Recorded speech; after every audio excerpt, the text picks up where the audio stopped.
moving in a tactical formation carrying the national flag of India and Durand Cup flag, skillfully maneuvered by the commanding officer himself and Captain Prasanna Kumar, and the second aircraft by Lieutenant Colonel Tushar Sharma and Major Samshed. And following these in the tactical formation are the two light combat helicopters known as Rakshan, which is an agile and mobile protocol designed for combat operations in diverse terrain.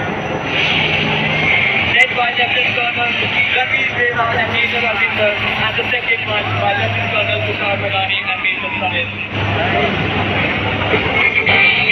Also known as Globe, the aircraft is piloted by Lieutenant Colonel H.S. Kanwar and Major Vishal Singh, and the second aircraft by Major Rahul Chaudhary and Major Rakesh Vashit from 206 Army Aviation Squadron, the Indomitables.